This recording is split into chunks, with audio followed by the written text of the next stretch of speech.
காலில் லேசாக புண்ணு வந்துட்டா விரலே எடுக்கணுங்குது ஆங்கில மருத்துவம். காலுக்கு மேலே புண்ணு வந்துட்டா காலோட வெட்டுறாங்கிறாங்க. குடலில் வாழ்வு வந்துட்டா குடலை சரி பண்ண முடியல, குடலை தூக்கிடுன்றேன். கிட்னிங்கிற சிறுநீரகம் கெட்டு போச்சுன்னா தூக்கிடு வேற வைப்போங்கிறேன். ஆனால் சித்த மருத்துவம்னு நம்மக்கிட்ட ஒன்று இருக்குது, அது எல்லாத்தையும் சரி செய்யும். பயன்படுத்துவோமா?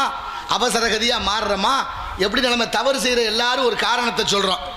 ஏன்டா அந்த மாதிரி குடிச்சு தொலைகிற? மனசு கேட்க மாட்டேங்குது, மனசு சரியில்லை. ஏன்டா உன் பொண்டாட்டியை போட்டு அடிக்கிற? அவன் வாய் சரியில்லை. ஏன்டா உன் பிள்ளைய திட்டுற? அவன் போக்கு சரியில்லை. எல்லாத்துக்கும் காரணம் கேளுங்க. இவர் என்ன யோக்கியமா? நாங்கள் என்ன உலகத்தில் இல்லாத தப்பையா பண்ணிவிட்டோம்? தப்புன்னு உணராத வரைக்கும் எப்படி திருத்த முடியும் சொல்லுங்க? நியாயமா? ஒருத்தர் மதுபான கடையில் போய் உட்காந்து ஒரு போத்தல் வாங்கி வச்சுக்கிட்டு 3 குவளையை வச்சுக்கிட்டு உட்காந்துருக்காரு. 3 குவளையில் ஊற்றிருக்காரு.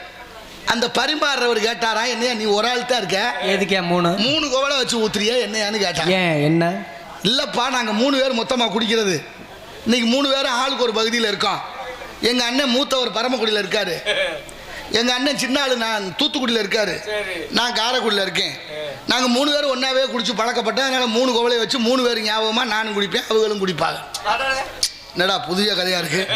சரி குடிக்கணும்னு முடிவு பண்ணிட்டேன். ஆமா, அதுக்கு இப்படி ஒரு கதையா போ சொல்லிட்டு விட்டுட்டாரு. இப்படி ஒரு மாசம் போச்சு. 1 மாதத்துக்கு அப்புறம் அவர் வந்தார். வந்தவர் அது மாதிரி ஒரு போத்தலை வாங்கிட்டு 2 குவளையை வச்சு உட்கார்ந்தாரு. இப்போ அவருக்கு சந்தேகம் வந்துருச்சு, என்ன 2 குவளை வச்சிருக்கேன், 3 வச்சுப்பானு.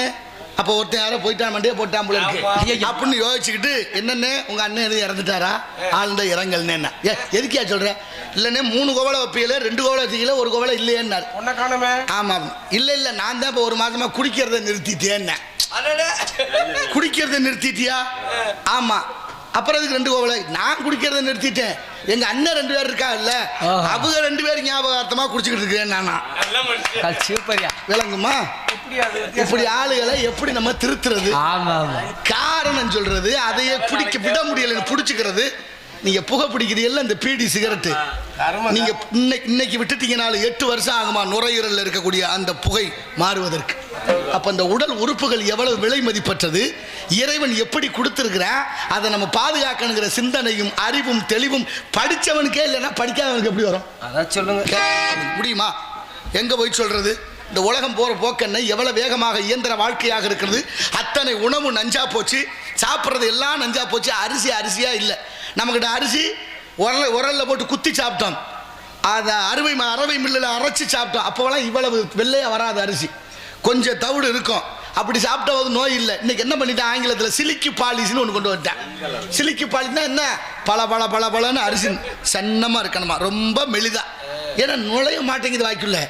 எவ்வளவு ஆபத்தான பாதையில் பயணித்துக் கொண்டிருக்கிறோம் என்பதை ஏன் இந்த மக்கள் உணர முடியல, உணர சொல்லி கொடுக்கல. எதுவாக இருந்தாலும் பரவாயில்ல, நீங்க சாப்பிட்டிய கடையில் பத்தியலாம் எவ்வளவு கூட்டம், எதை சாப்பிட ஒன்றுக்கும் உதவாத கண்ணால கண்ட காட்சியை திங்க எப்படி போறது?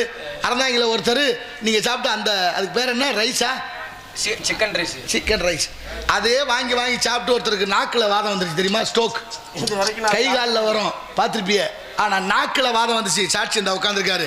அவரை கொண்டு தஞ்சாவூரில் வச்சு காப்பாற்ற முன்ன பெரும்பாடுபட்டு இன்னைக்கு வரைக்கும் அந்த நாக்கு தெளிவு வரல.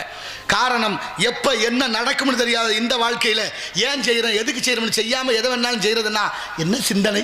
இந்த உலகத்துக்கே வீரமும் அறிவும் கடன் கொடுத்த இந்த தமிழ் சமூகம் தரிகட்டு போகிற போது மனசு ரொம்ப வலிக்குதியா.